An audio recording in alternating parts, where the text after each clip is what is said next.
I stood at the back of the grand amphitheater on Vera Prime, palms damp inside borrowed gloves, heart hammering so loudly I was sure the aliens around me could hear it.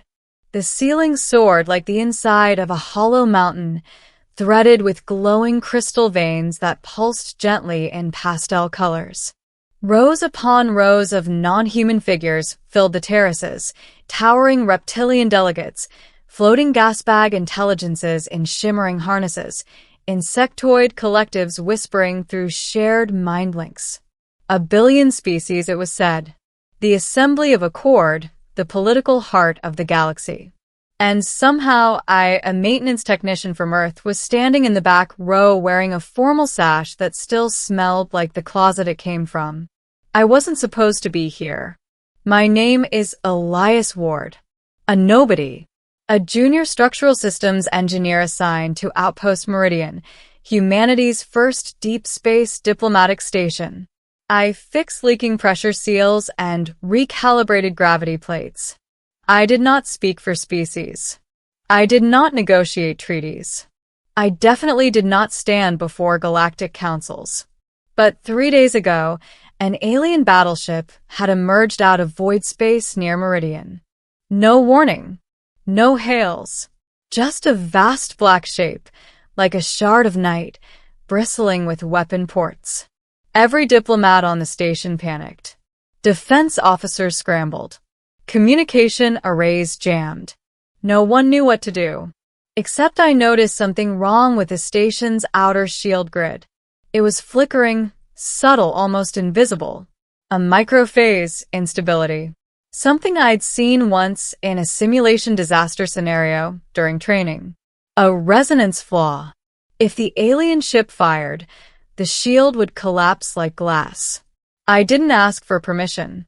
I grabbed a portable console, sprinted through emergency corridors, climbed an exterior maintenance gantry in vacuum armor, and manually rewired the grid while the alien ship charged its weapons. My gloves burned from arc flashes. My oxygen timer screamed warnings. My hands shook so badly, I nearly lost grip of the cable harness. But I finished. The instant I sealed the last connection, the alien ship fired a beam of compressed stellar plasma. Meridian's shields flared white. They held. The beam dispersed into harmless auroras across the void. And then, silence. The alien ship powered down its weapons. Sent a hail. Apologized. They claimed it was a navigation miscalculation. A misunderstanding. Diplomats celebrated. Admirals congratulated each other. Politicians took credit. The station survived. Humanity avoided its first interstellar war. No one knew I'd been the reason. No one except the station's internal AI, which logged everything. Now, 3 days later, I stood at the back of the assembly of Accord, trying to breathe normally as a translator drone whispered continuous interpretation into my ear. And so, boomed the current speaker, a crystalline being whose voice rang like struck glass. The species known as humans have demonstrated not only courage, but selfless initiative. We shall recognize the individual responsible. My stomach dropped. Recognition? For who? Certainly not me. I was just a technician. They must mean Commander Ruiz. Or Ambassador Chen. Or Admiral Halvorsen. Someone important. 100 lights dimmed. A single beam shone toward the front platform. Elias Ward of Earth, the crystalline speaker declared. Step forward. I froze. Surely there was another Elias Ward. The translator whispered again. Same name. Mine. I glanced around. A dozen alien heads turned toward me. A mantis-like being tapped my shoulder gently with a bladed limb, indicating the aisle. I swallowed. My legs moved without permission. Step by step, I walked down the long central path, feeling every eye in the galaxy tracking me. I reached the platform. The crystal speaker towered above me like a cathedral of living gemstone. You performed unauthorized external shield reconfiguration under lethal conditions, it said. You prevented catastrophic diplomatic collapse and probable war. Do you confirm these actions? I wanted to lie, to say no, to vanish back into the quiet comfort of repair tunnels and toolkits. But the entire galaxy was watching. Yes, I said. My voice sounded small. A low murmur spread through the assembly, the crystal being raised one radiant limb. Then, by the authority of the Accord, we name you a guardian of Meridian and grant humanity a permanent council seat. My breath caught. Wait. A council seat? For humanity? Because of me? That wasn't possible. I didn't even understand half the station's diplomatic procedures. But the crystal speaker continued. This assembly acknowledges a fundamental truth. When faced with annihilation, humanity does not wait for orders. Humanity acts. I heard gasps, whispers. The alien delegates studied me with new intensity. Not contempt, not dismissal, respect. My knees wobbled. Then it happened. Applause. Not the gentle human kind. No polite clapping. This was thunder. A billion different species expressing approval in a billion different ways. Mandibles clicking. Fins slapping. Light organs flaring. Sonic vibrations rolling like a storm through the amphitheater. The sound washed over me. Overwhelmed me. I thought they were applauding the crystal speaker. Surely they weren't applauding me. But then the translator whispered, softly. They applaud you, Elias Ward. They honor you. My vision blurred. I had lived my entire life unnoticed. A background character. A replaceable worker. Someone whose greatest ambition was to finish a shift without alarms going off. And now, I was standing at the center of the galaxy, being celebrated as a symbol of my species. Humanity. The word echoed in my mind. We were new, fragile, surrounded by civilizations thousands of years older. We had no great fleets, no advanced technology, no psychic powers, no hive minds, no planet-spanning unity. We had stubbornness. We had improvisation. We had individuals who refused to wait for permission to save the people they cared about. And apparently that was enough. The applause continued. The crystal speaker lowered its voice. You'll speak, Elias Ward. Panic shot through me. Speak? To the galaxy? I opened my mouth. Closed it. Opened it again. Say something. Anything. I thought of the maintenance tunnels. The worn metal floors. The faint hum of life support. The coffee-stained console where I first noticed the shield glitch. The people aboard Meridian who would have died if I'd hesitated. I took a breath. I didn't do it to be a hero, I said. I didn't even think I'd survive. I just saw a problem. And I fixed it. That's what humans do. We fix things. Sometimes badly. Sometimes recklessly. But when someone is in danger, we don't ask whose job it is. We just act. The translator echoed my words in 1,000 languages. The assembly listened in total silence. I continued, voice growing steadier. Humanity is young. We make mistakes. We get scared. We argue among ourselves.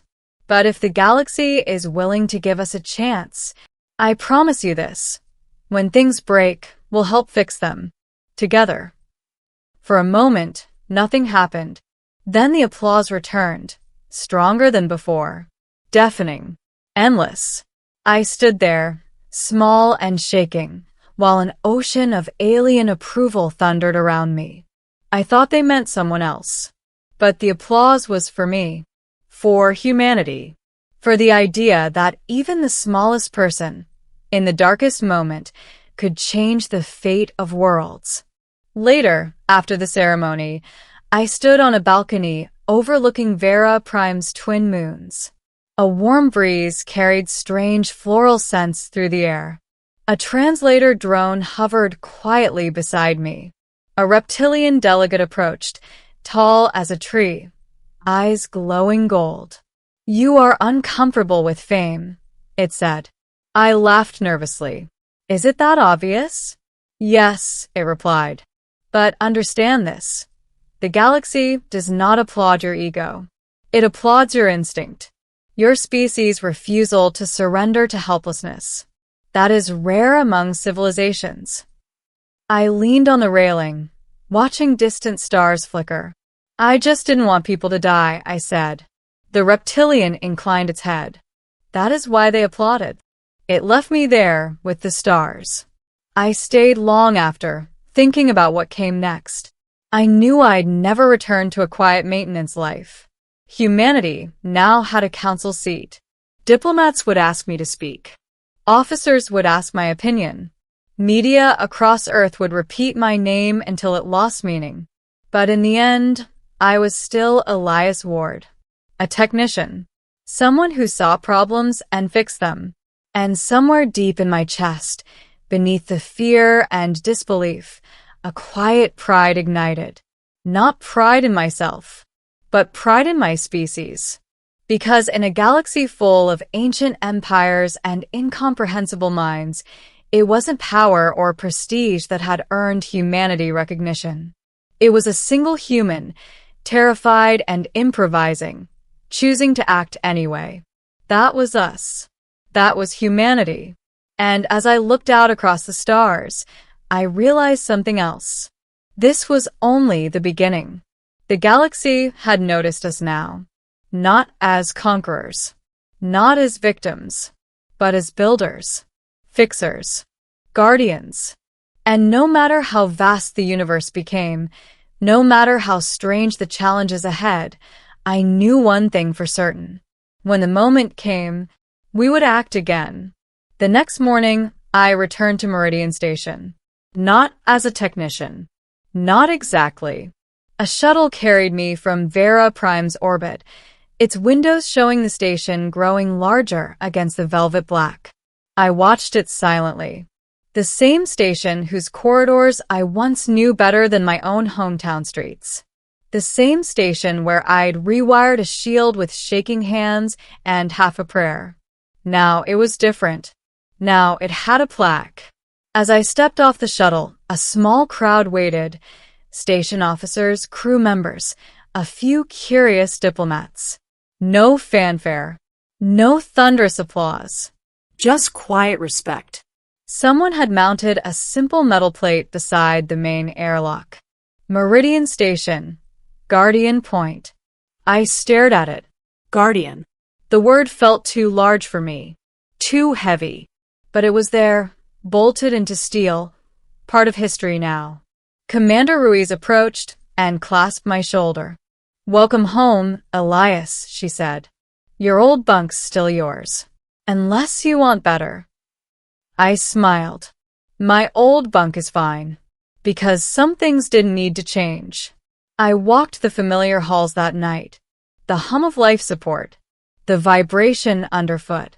The smell of machine oil and reheated coffee. It grounded me. Reminded me I was real. That this wasn't some strange dream playing out across alien crystal halls. I stopped at the maintenance junction where it had all begun. The panel I'd torn open was now replaced, polished, reinforced. Sensors watched it constantly. Redundant backups stacked upon backups. The station would never flicker that way again. Good. I touched the cool metal once. Quietly, like saying goodbye to an old fear. Later, I sat alone in the observation dome. Stars stretched endlessly beyond the glass. Somewhere out there were civilizations that had watched me speak. Civilizations that now knew the name of a species called human. Civilizations that would call us when things broke, when danger came, when hesitation could mean disaster. I exhaled slowly, because I finally understood what the applause had meant. Not praise. Expectation. The galaxy had seen something in us. Not perfection. Not superiority, but potential. A species willing to leap into the fire to keep others from burning. A species too stubborn to accept impossible as an answer. A species that would grab loose wires with bare hands if that's what it took to keep the lights on. I leaned back in the chair and let the starlight wash over me. Tomorrow, I'd attend meetings. Diplomats would ask advice. Engineers would want schematics. The council would want humanity's opinion on crises I couldn't yet imagine. It was overwhelming. But beneath it all, I felt something solid. Not fear. Not pride. Responsibility. I was still just Elias Ward. But now I knew the truth. Anyone could be small. Anyone could be overlooked. Until the moment came to act. And when that moment came, humanity would not wait. We would fix what was broken. We would stand where others hesitated. We would step forward when the galaxy needed hands willing to shake and still move. The stars glittered silently, endless and unknowable. And for the first time in the history of our species, they were watching us back. I smiled. Guess I'll get some sleep, I muttered to myself. Big day tomorrow. The station lights dimmed into night cycle. The universe waited. And humanity was finally ready.